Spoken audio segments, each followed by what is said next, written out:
大家好，欢迎来到新闻频道，视角永恒359度，观点永恒，与别不同的新闻，擅长探索和分享高质量的娱乐话题。如果您同样喜欢满满的正能量，喜欢寻找趣味开心，那么新闻频道一定是您最爱的去处。如果你是第一次来到新闻频道，记得点击订阅按钮，开启小铃铛提醒，不要错过更多精彩的内容。千万别忘了点个赞，分享给你身边的小伙伴们，一起来加入我们的大家庭吧！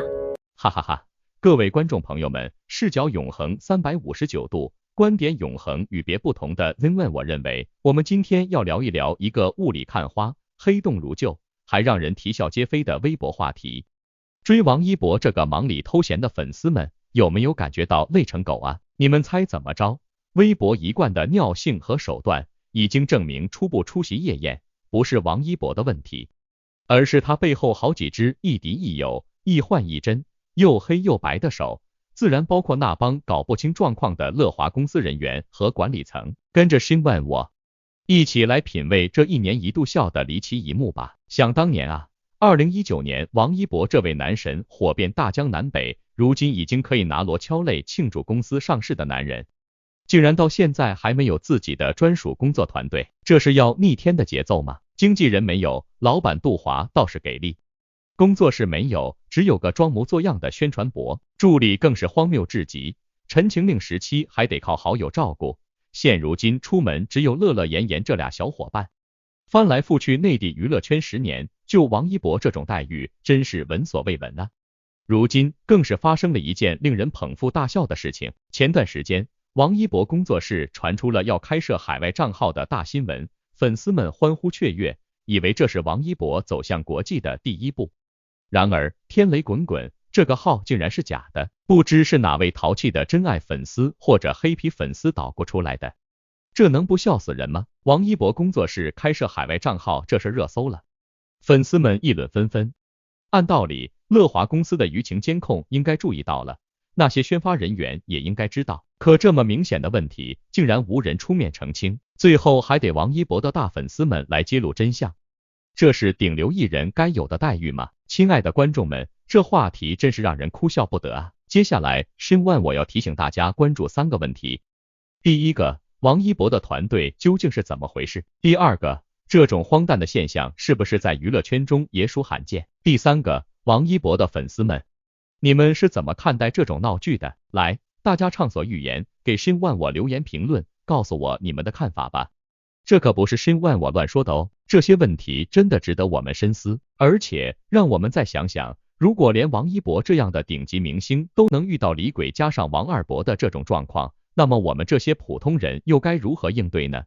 是不是觉得人生充满了戏剧性？哈哈哈！你们听说过最新的网络笑话吗？有一天，小明带着他的狗狗去公园遛弯儿，忽然看见一个写着小心地滑的牌子，小明一愣，然后对他的狗狗说，这牌子咋不直接写小心狗滑呢？哈哈哈，是不是觉得好笑？好了，现在我们言归正传。视角永恒359度，观点永恒，与别不同的 Zenman， 我认为自从 Zenman 我笑傲 YouTube 江湖3年以来，那些海外账号们在肆意胡说八道，令人瞠目结舌。但凡熟悉本频道的朋友应该都知道， Zenman 我已经讲到懒得再讲了。假如这些言论出自王一博的口中，岂不是在自家人都背刺自家人？要是其他艺人的，岂不是在挑起争端？结果可想而知，王一博最后会遭到喷子们的恶语相向，这时候再发一份声明打假又有什么用？王一博可是被推到了风口浪尖啊！那么在这段日子里，王一博背后的工作人员和乐华的工作人员都在干什么呢？难道他们在玩捉迷藏吗？这让人想起亚里士多德曾说过的一句话，朋友是一个灵魂寓于2个躯体之中，可惜啊，这些所谓的朋友似乎并没有真正的为王一博分忧解难。说实在的，乐华对待财神爷摇钱树王一博的态度真是让人叹为观止。要不是王一博骨子里那股子厚道，实力那么强硬，恐怕早就被这家公司给拖垮了。正如莎士比亚所说，人生如梦，我们都是梦中的演员。王一博就像一位在舞台上挣扎求生的演员，为了在梦境中立足，拼尽全力。一直以来，杜华的评论区可谓是热闹非凡，粉丝们对公司的诉求可谓是络绎不绝。他们不仅为王一博呐喊助威，还希望公司能够为他们的偶像证明，换上有能力的工作人员，而不是任由谣言满天飞，让人浮想联翩。有时候大家都说粉丝们太过激进，认为公司其实还不错，可实际呢，这真是让人哭笑不得。关于王一博工作室的海外账号，事实上他根本不是官方的，这个神秘的皮下究竟是什么人？随着他发布的王一博相关信息越来越多，人们越来越相信他是官方账号，但偏偏他不是。巧合的是，王一博背后的工作人员，不论是社交平台的宣发博皮下，还是乐华的工作人员，似乎都没有人挺身而出说一句那不是，搞得王一博自己都以为那是自己工作人员运营的账号呢。真的出了事，谁来负责？大家看到的话，是不是觉得不举报更待何时？我说亲爱的观众们，这种乱象是不是让你们想起了那句古老的谚语，天下乌鸦一般黑呢？哈哈。好了，现在我们来谈谈更重要的事情。喜欢掌声的、个人风格强烈的新万，我要提醒大家，我们在开心欢笑的同时，也要深入思考一下这些问题。首先，我们要问一问，这种现象背后到底暗藏了什么样的问题？第二个问题是，我们该如何解决这个问题，让我们的偶像不再被谣言困扰？第三个问题，作为观众，我们能为我们的偶像做些什么？可以说，啥事不干的撒手掌柜乐华，真的是大事不见人，小事不关己，好不轻松。然而呢，要说蹭话题博眼球这事儿，即便娱乐圈比比皆是，杜华可是最上心的。这回他又把王一博弄上了头条。话说这杜华参加了个职场综艺，一问及年轻合伙人的问题，哈哈，你猜他怎么回答？居然说出了王一博是最年轻的合伙人。这让人惊讶的像是亚里士多德看到了平行四边形。怎么着？你没听错，王一博成了合伙人。这年头，这位艺人从公司旗下升级为合伙人，比莎士比亚的戏剧情节还离奇。这身份改变让人大吃一惊，仿佛吃了个大胖墩的面包果。听说这位兢兢业业的打工仔，在乐华公司上市后，已经成了股东之一。当然，这里要表扬一下这位小哥，他这些年可是拼得跟奔马一样狂野。从乐华上市招股书就可见一斑，这份拼劲儿比千层饼都高。话说回来，敲钟仪式上说王一博是股东，大家估计都猜得到占比例应该低的让人脸红。这次杜老板居然说最年轻的合伙人，这个说辞一出来，简直让人瞠目结舌，就像是喝了一大杯鲜榨果汁。前段时间有好多圈内人士说，王一博这些年给乐华打工，简直就是个蠢货，还不如自己单独出来成立工作室。哼，现在看来，这位小哥可是选对了马甲，独立出来赚得多，但他可没那精力和时间啊。这点Zenman我可是 N 年前就深扒了。所以说，王一博这回真是年少成名，赢得了荣誉。网友们却说合伙人这说法不过是个幌子，因为王一博撑起了乐华大部分的营收。如果杜华还是那么高高在上，王一博粉丝的口水都能把他淹了。杜华这次真是无心插柳，自己捧红了王一博。所以说啊，小伙伴们，这个世界就是这么神奇，有时候一个转身就能给你带来意想不到的惊喜。王一博这个选择也让我们看到了一种可能性，人生有时候就是要懂得抓住机会，说不定哪天就成了高富帅呢。那么问题来了，第一个提醒，要不要学王一博抓住机会？第二个提醒，你是不是也想跟他一样成功？第三个提醒，你对这个身份转变有什么看法？Zenman我欢迎您思考一下我提出的问题，不要忘了在评论区留言回答问题，让我们一起来互动交流观点，开怀畅谈，期待你们的精彩回答哦。大家知道的关于王一博啊、杜华啊，还有那即将到来的微博之夜，都是这些天甚至这2个月的发酵话题。财神爷王一博作为帅哥可不只是帅而已，他可是乐华的大金主啊，没他哪来的上市梦想？杜华这位老板娘看着这财神爷，那心里得美滋滋的吧。想到这，古希腊哲学家亚里士多德曾说过，人们都渴望金钱，但他们实际上渴望的是金钱所能带来的快乐。这大概就是杜华老板娘心里所想吧。话说回来，杜华这位热度吸收器，一不小心就把乐华公司都带上了。不蹭白不蹭，连员工都得学着老板蹭起来，哪怕只是提一句王一博的名字，都能让人眼前一亮。想起那英国戏剧家莎士比亚的名句，名字而已，玫瑰闻起来还是一样香甜，哈哈。话说这家公司的艺人们真是让人看着又想笑又想哭啊。在这梅赛德斯奔驰文化中心的微博之夜，大家都盼着那个盛大的舞台，尤其是对王一博的红毯造型充满期待。到底是个什么样子呢？是宫廷风、香奈儿风，还是西装翩翩的贵公子？有趣的是，王一博这回可是斩获了6个奖项中的5个，简直就是人见人爱、人气爆棚的存在。Zinman 我不禁想起那句，王一博，你值得拥有。Zinman 我在这里提醒大家，带动风向、名噪一时的全能艺人王一博，因为利用价值太高，所有蛇虫鼠蚁都喜欢。怎么说呢？还不是因为王一博老是底气十足呢？犹如亚里士多德名言，有好作品才能有底气。就好比在上回的微博电影之夜，主持人小姐姐端着讲究的气氛，犹如莎士比亚般诗意地读出粉丝送给王一博的诗。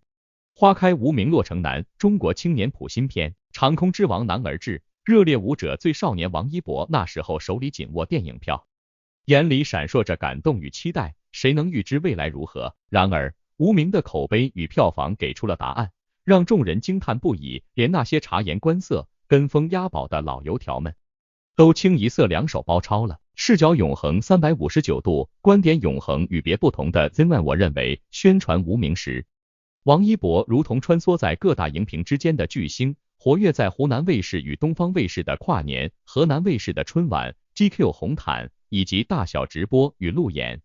而在不久的将来，长空之王将于4月28日全国上映，距离现在仅剩1个多月。天啊，这不就意味着王一博有很大可能在微博之夜上献唱长空之王主题曲云端，这不禁让人翘首以待。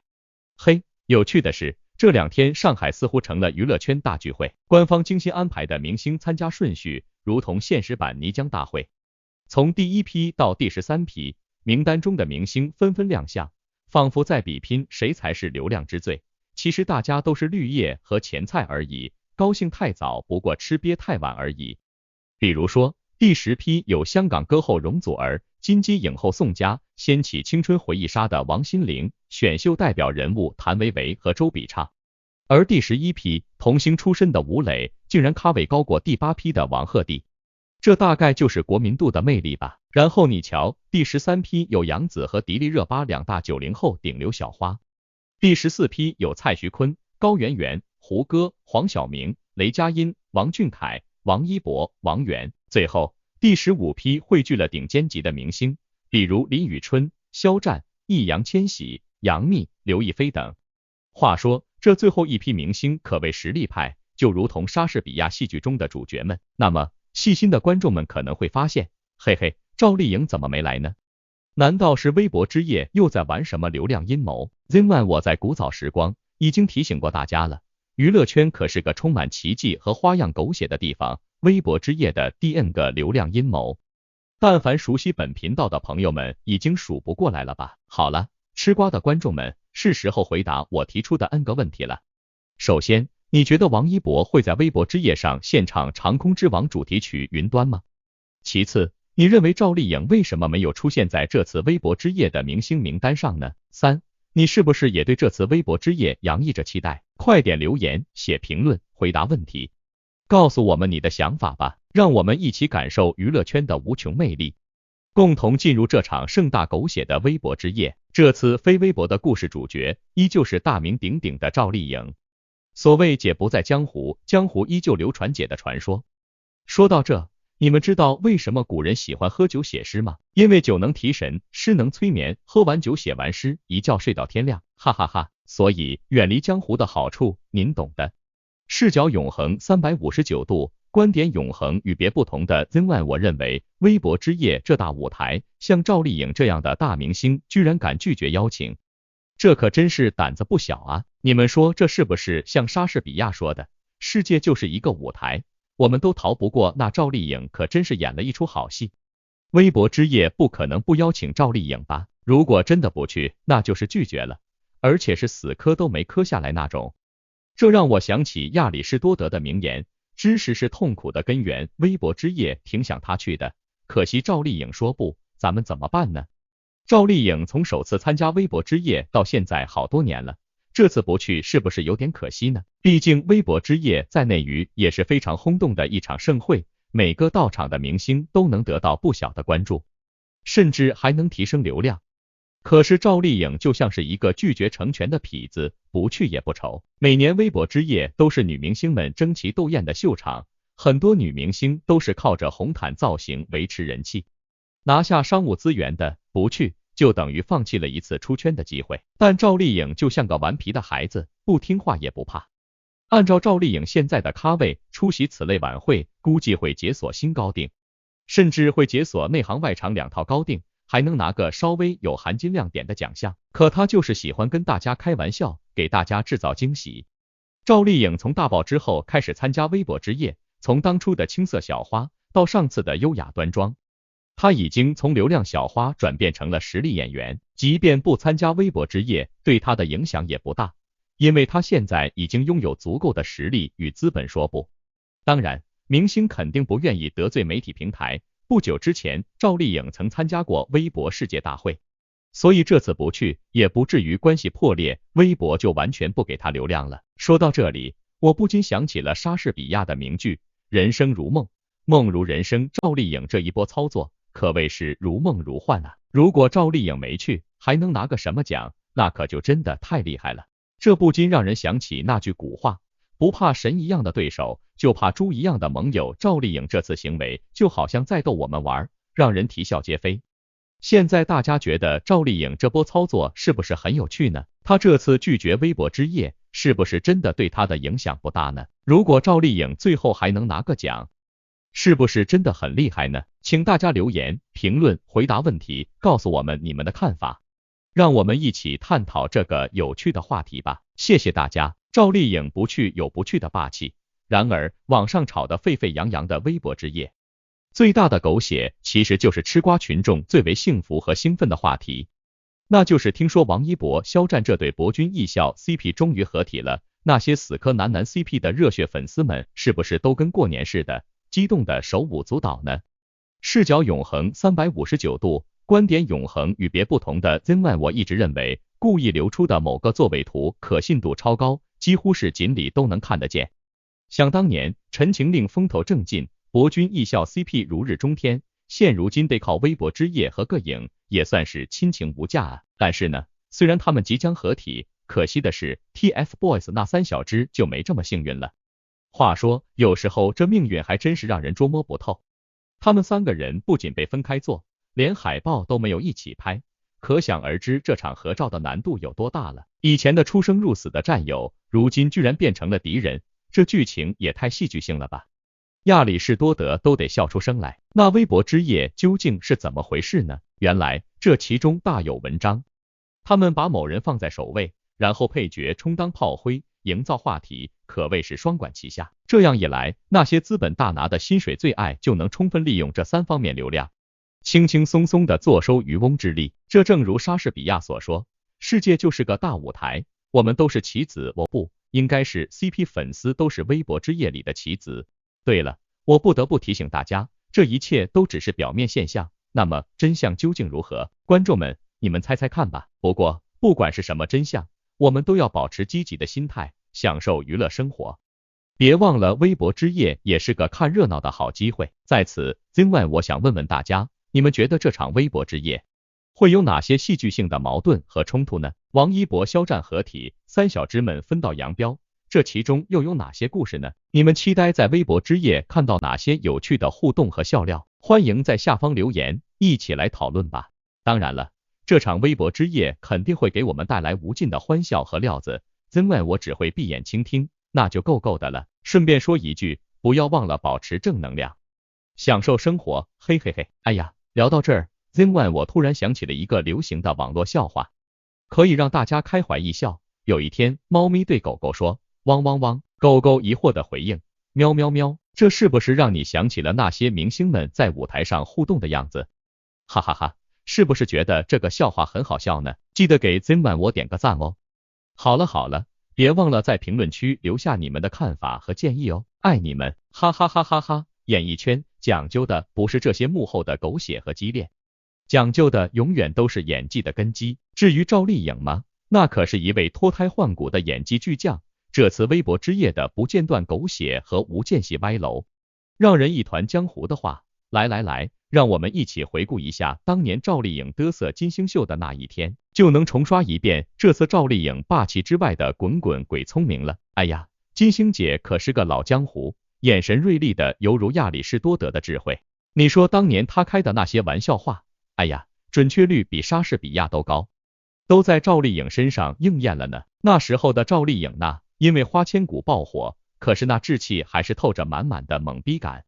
你说说她演过的角色吗？像金婚里的多多，新还珠格格里的晴儿，她也不知道为啥这些角色会找上她。演戏过程中，她那时候嘛，就是蒙圈啊，表演是什么鬼，镜头在哪儿都不知道。那时金星姐笑着说，赵丽颖那缺心眼，但是傻人有傻福，说的太对了吧？她这一针见血的总结，让人不禁感叹金星姐洞察力之强大。连赵丽颖自己都说，金星姐，你分析的太厉害了，说实话，也许正是赵丽颖这股子猛和缺心眼的气质，让她能够纯粹的演好每一个角色。这种不想太多的行动，让她真正投入，不计较太多，只管往前走，简直比莎士比亚的狠角色还要勇敢。那时候的赵丽颖刚演过《陆贞传奇》和《花千骨》，这两部剧的女主角可是让人过目不忘，口碑都特棒，这让赵丽颖在演艺圈的地位一飞冲天。但是嘛，当她去金星秀做客的时候，哪里有优越感啊，反而有点紧张，就像初次登台的莎士比亚一样小鹿乱撞。哎，赵丽颖这么厉害的演技，都是靠把自己清空，一切归零，这样在后续的作品中，她才能轻装上阵，才能更好的全心诠释新的角色。这不是一个演员抛开杂念全心演戏的一个优良品质吗？想想看，若是杂念太多，表演就会露馅儿，哪里还能像赵丽颖一样全心投入，感应角色，跟角色合一呢？这种演出来的效果才是流畅而自然的，是真实而动人的，比莎士比亚的戏剧还要引人入胜呢。好了，Zen1我给大家讲到这儿，现在就轮到你们了，来，回答我这3个问题。1. 你觉得赵丽颖的演技有多棒？ 2. 你最喜欢她哪部作品？ 3. 你觉得她的哪个角色最让你难忘？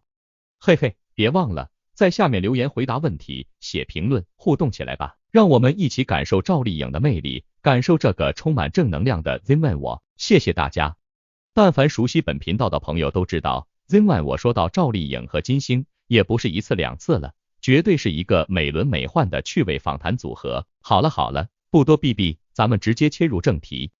视角永恒359度，观点永恒与别不同的 Zen1我认为，那时的赵丽颖啊，她的眼神就像是一汪春水，单纯的就像亚里士多德说的那句，幸福就是灵魂的活动，与完美理性相符。哎呦，这话说的多痞子气啊！这年头想要找个还没被市井气息侵染的明星，那可比登天还难哩。这赵丽颖演技可真是杠杠低，每个角色都活灵活现，跟莎士比亚说的舞台上的每个人都戴着面具一样精彩。哎，我都不知道该怎么夸她了，只能说她天生丽质，想不红都难啊。金星大妈那天可真是犀利，一问赵丽颖自己给自己打几分，这小姐姐居然毫不犹豫的来了个8分，这要是换了其他资深演员，恐怕早就谦虚的差点把自己埋了。但这赵丽颖啊，一副我就是我，颜色不一样的烟火的傲气，给自己打了个高分。为啥打这么高呢？赵丽颖的理由可是一点也不含糊，她说演员的喜爱和付出可不能用年龄来衡量哦。这说的我跟亲妈一样感动啊，这小妞可真是演技派，心思也是满满的。好了，废话不多说了，Zen1我就提个醒。第一，咱们有没有想过，这样的明星越来越少了呢？第二，赵丽颖的这种自信，是不是咱们都该学学？第三，金星这位语不惊人死不休的妈妈桑，会不会让更多的明星放下包袱，敞开心扉呢？各位观众，Zen1我就问问您，您觉得这位美女赵丽颖，是不是真的给咱们演员圈子增添了一道亮丽的风景线呢？有没有觉得她的自信值得我们去学习和传承呢？还有金星大妈，是不是把娱乐圈的那些矛盾和冲突都给拆得干干净净啊？亲爱的观众们，别忘了给Zen1我留言、点赞、评论哦。相比鱼龙混杂、各怀鬼胎的微博夜趴，这些年赵丽颖的鬼聪明总是让人啧啧称奇啊。为什么她总能来去自如，有惊无险呢？要知道她可是有着招黑体质的明星，就像亚里士多德说的那句名言，有时候善良的人反而更容易被黑，哈哈哈。这不是真的亚里士多德说的了，我瞎编的。赵丽颖啊，这位演技在线、硬核的姑娘，跟莎士比亚的名句生活让每个人都有自己的精彩表现可是如出一辙，嘿嘿，这回是真的莎士比亚说的。她在演艺圈中遭遇了不少冷嘲热讽，可她从来都不理不睬，任凭那些小人在那儿放肆，她就只管演戏。不知道你们注意没注意，赵丽颖可是演技派演员里的翘楚，不管是现实题材还是古装玄幻，她都能信手拈来。咱这姑娘可是被人贬损一辈子的包子脸的代言人，这张脸越来越大气了，让人想起古人云，大气磅礴，包子脸无敌，哈哈哈。这句又是我编的。哎呀，这位赵丽颖在演艺圈可算是一股清流了。看看微博之夜那些炒作啊，懂得拒绝的赵丽颖就像一朵清新脱俗的小菊花，静静的在那绽放，安静的让所有身边的烦躁都成为了流光与烟云。说到这儿，你们觉得她是不是真的厉害？是不是演艺圈的一股清流？是不是包子脸的代言人？快快给我留言、写评论、回答问题，告诉我你们的看法吧。对了，还有个问题我忘了问大家，你们觉得赵丽颖是不是也是个戏精呢？哈哈哈，这可是个大问题啊。好了，让我们再谈谈赵丽颖的感情生活，她可是清清白白的啊，没啥大绯闻，可谓是少见的情感小白兔。这不禁让我想起了莎士比亚的一句名言，爱情里没有绯闻才是真正的爱情，这句话怎么说呢？还是蛮有道理的吧。总的来说，赵丽颖这位招黑体质的演员确实让我们看到了什么叫做坚持不懈、自强不息。在这个繁华的江湖里，她依然能保持自己的本色，真的是让人佩服啊。就像那句话说的，演艺圈如同战场，只有坚持到最后的人才能笑到最后。真爱我已经讲得明明白白的了。微博之夜的阴谋满满的炒作，对于简简单单、貌似缺心眼、傻傻的赵丽颖而言，岁月的历练已经超越了该有的简单、明白和通透。王炸弟弟那边说白了，同样简单、明白和通透。然而人在江湖，身不由己，戏精制片人、戏霸性导演，合共加起来6个字的2部高期待值影片，既然有无名24小时待命的996工作模式，您说王一博可咋办呢？好了，我今天就跟大家聊到这里了。最后我要问问大家，你们是不是也觉得赵丽颖值得我们去学习呢？她的坚持和毅力是不是让你也感到无比的敬佩？王一博是不是有更好的选择呢？快来留言评论，告诉我你的想法吧。别忘了互动哦，我们下次再见，谢谢大家。亲爱的，一天没见，好想你。深度加温度，新闻最专注。